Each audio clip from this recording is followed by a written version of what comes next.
8h09, voltamos com o Folha no Ar, primeira edição, e no programa de hoje, o vereador Maicon Cruz é o nosso convidado, e ele é o presidente da Comissão de Educação na Câmara Municipal de Campos. Só uma informação aqui rápida para a gente abrir esse bloco e passar para você, Arnaldo.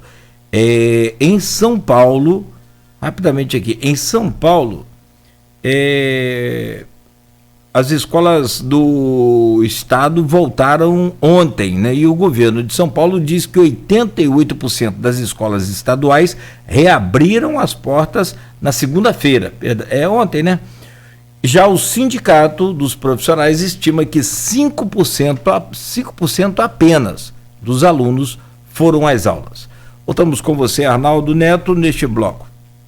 Eu só vou registrar aqui os comentários da Ana Celina de Azevedo, que ela diz aqui: não é bicho de 7 cabeças. Essa questão que estavam debatendo no bloco anterior. O que precisa acontecer é um suporte eficiente de orientação aos gestores escolares, pois a burocracia existe inevitavelmente no uso do dinheiro público. O que não pode acontecer é o recurso voltar para o governo por não ser aplicado pelo não atendimento da documentação exigida. Os recursos federais são direitos da escola e obrigatoriedade, quase que não sai, do gestor escolar na sua aplicação. Então é isso, né? Essa questão do suporte mesmo, que, como vocês... É capacitação, né? Tem que ter capacitação também na área de gestão, de administração. Mas com esse bloco eu vou começar com as perguntas do grupo, de WhatsApp. Nós tivemos mudança, só abrir um parênteses rapidinho, tivemos mudança nos decretos de restrição aqui em Campos. Entre as principais mudanças está liberada a entrada de crianças e idosos em shoppings. O Mário Sérgio, que está de plantão aí, colocou no grupo de WhatsApp do programa. Então temos novas regras no enfrentamento à pandemia em Campos. Vale conferir matéria no folha1.com.br. Então, Mike, eu vou trazendo as perguntas aqui. Como a gente não filtra as perguntas, pode ser que a gente caia em algum assunto que a gente já debateu e aí a gente já falou sobre isso e segue a pauta. Vamos lá, primeira pergunta da Odisseia. Odisseia Carvalho foi candidata a prefeita, líder sindical dos professores. O que o vereador pensa sobre o retorno presencial das aulas na rede estadual de forma híbrida? O município deve seguir este modelo de aulas? Foi o que eu falei, eu não acho que o município está preparado ainda, né? Tanto na questão de saúde, na questão estrutural, na questão de pessoal, na questão de quadro de profissional. Eu acho que por uma série de razões. Fernando Loureiro vai fugir um pouquinho dessa questão mais relacionada à educação, mas Fernando Loureiro fez parte da gestão do Rafael, foi candidato a vereador também na última eleição. Ele diz: li recentemente sobre o seu PL, seu projeto de lei, para o Banco de Empregos para a Juventude. O vereador realmente acredita que é o município quem deve estabelecer qual o perfil profissional que as empresas devem contratar, quando diz no PL que 10% das vagas serão obrigatoriamente direcionadas para a contratação de jovens? O vereador realmente acredita que esta lei tem alguma efetividade na prática? A lei é boa quando é eficaz. Eu não apresentaria uma lei se eu não acreditasse que ela seria eficaz para a sociedade, se ela ia repercutir pontos positivos para a sociedade. Sim, eu acredito e tem um mecanismo que a gente pode estar fiscalizando. Existe a lei, a legislação federal que regulamenta a questão da aprendizagem no Brasil. Porém, essa lei não é cumprida por nenhuma empresa, a gente sabe disso, né? É a realidade. Então, o que nós fizemos? Eu apresentei um projeto de lei onde 10% das vagas oriundas do balcão de empregos do município serão destinadas para jovens. Como que essa lei vai ser efetivada realmente? Se tem um balcão de emprego e tem a obrigatoriedade de todas as vagas que ali chegarem, 10% serem destinadas a jovens, o balcão vai ter que selecionar currículos de jovens, e esses currículos de jovens, né, que tenham, claro, o perfil daquele emprego que está da vaga disponível. E o balcão de empregos também vai poder estar qualificando ou dando algum curso de capacitação para adequar melhor o jovem para ocupar aquela vaga. Agora, tudo é através de diálogo, é através de parcerias. Se a empresa disponibilizou vagas ao balcão de emprego, é porque já há uma parceria pré-estabelecida. Então, a gente vai estar cobrando para que dessas vagas do balcão de emprego sejam 10% direcionadas a jovens. Não é um programa de aprendizagem, Arnaldo. É um programa de incentivo e oportunidade ao jovem no mercado de trabalho. O que não pode acontecer tá aí hoje os jovens, numa estatística feita pelo IBGE, 32% da população desempregada hoje são jovens, né, que estão na ociosidade, e daí vocês sabem que gera todo um contexto social, né, na questão de criminalidade, porque o jovem não está tendo oportunidade, não é o caso de todos, né, que estão nesse número, mas é uma realidade que a gente vive, e a falta de oportunidade porque o jovem não tem experiência. E aí o jovem se forma e acaba sendo um colecionador de diplomas, porque não para de estudar, achando que a culpa é dele, porque ele não está preparado, quando na verdade ele está preparado, mas o mercado que é quem tem experiência profissional. Então a gente vai estar cobrando sim essa lei, e tenho certeza que é possível da gente tornar essa política, né, de banco de empregos de juventude uma política eficaz. Professor Raul Palácio, reitor da UENF, está acompanhando a gente. Qual seria a opinião do vereador em relação à necessidade de vacinar todo o pessoal da educação como condição para a volta das aulas presenciais?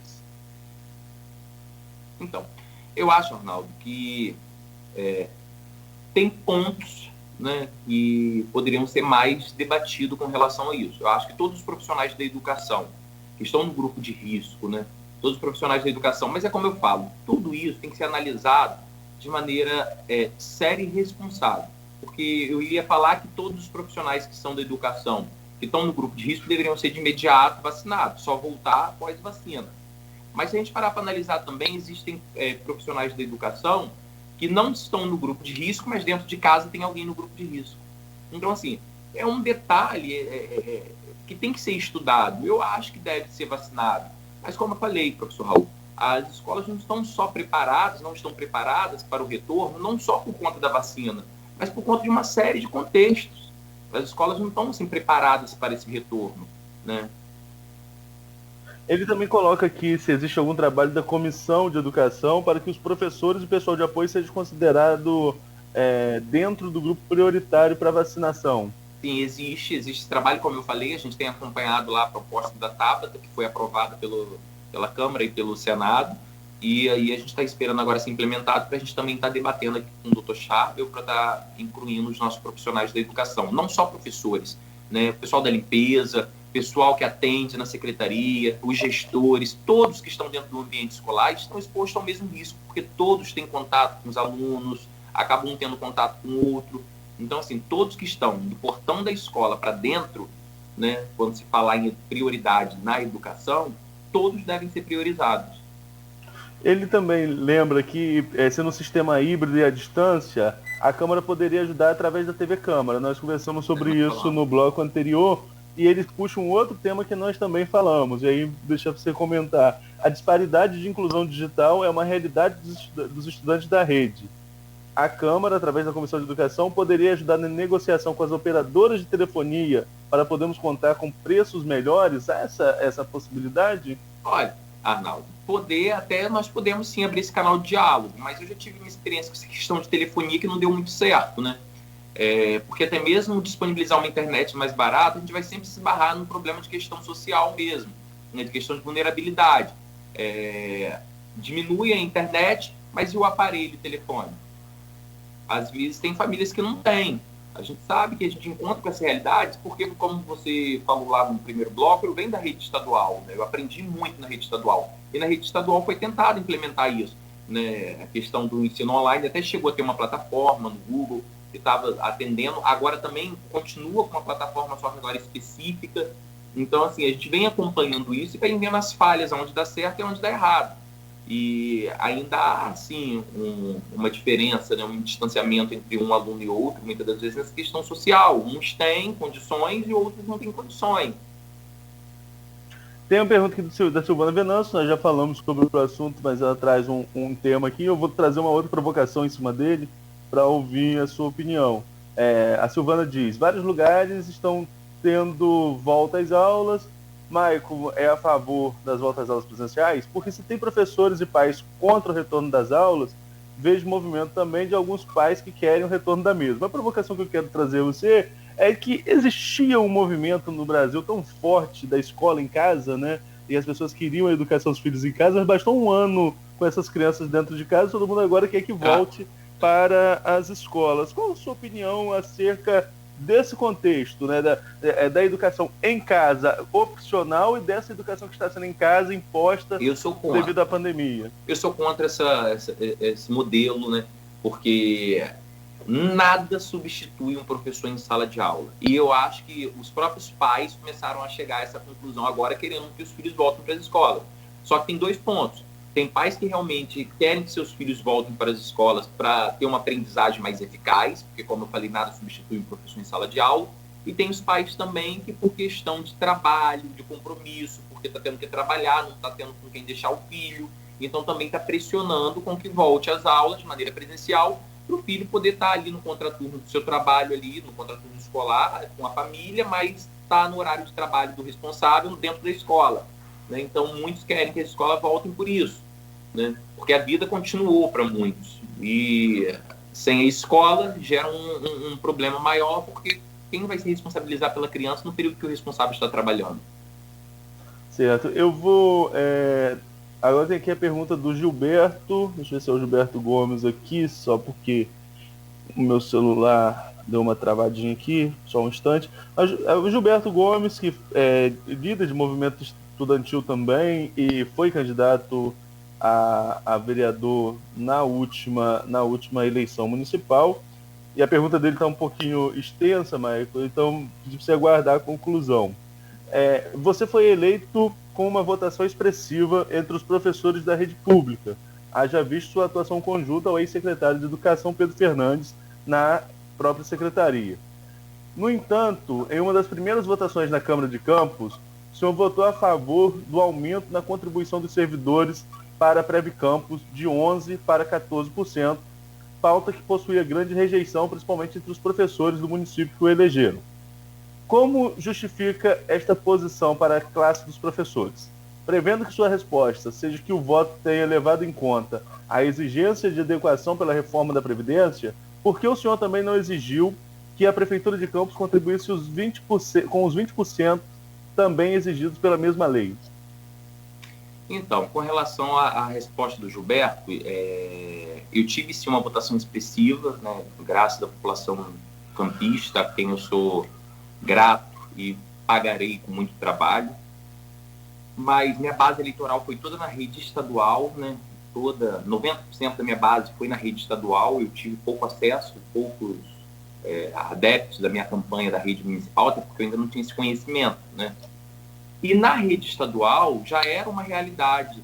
Na verdade, ele fala até da minha justificativa, porque ele pergunta por que eu votei. Porque eu acho que não cabe mais fazer politicagem em cima de situações. A gente tem que ter coerência e votar de acordo com aquilo que nos é proposto quando atende às necessidades e quando atende à legislação em vigor.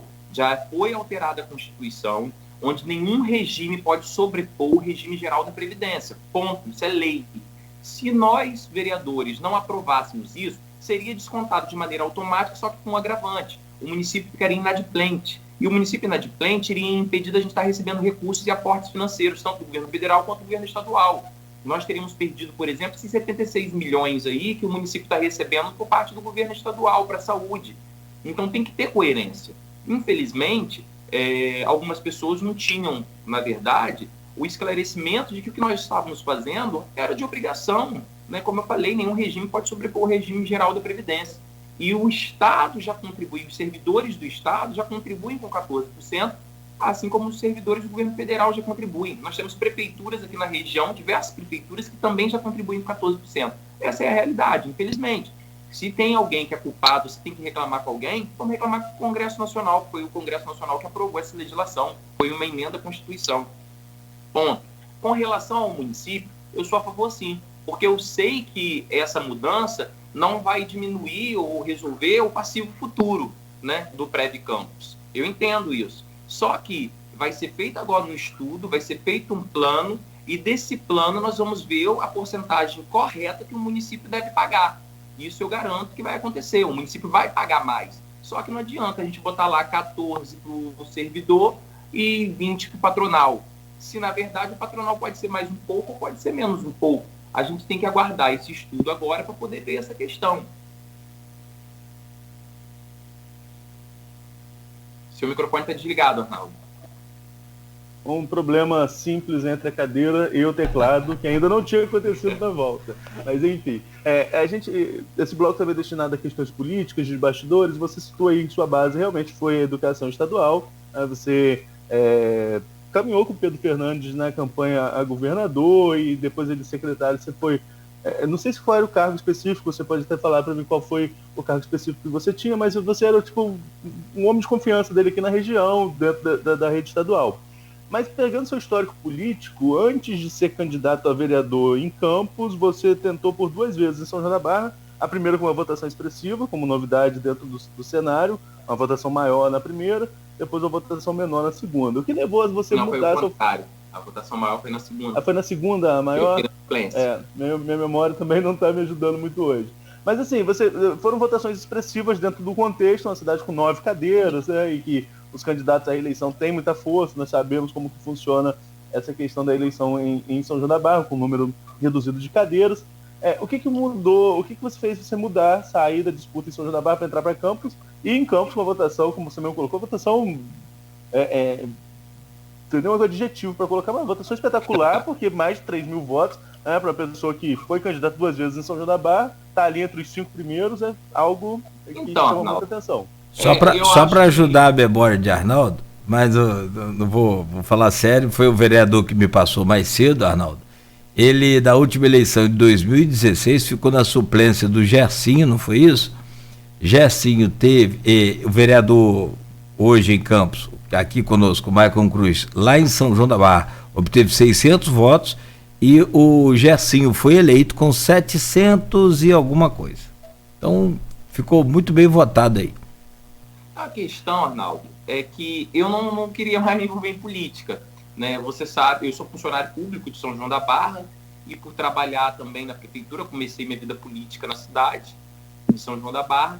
Quando já vinha trabalhando com Pedro é um amigo particular que eu tenho, já vinha trabalhando com ele na eleição dele de deputado, ele enquanto deputado, vinha trabalhando com ele.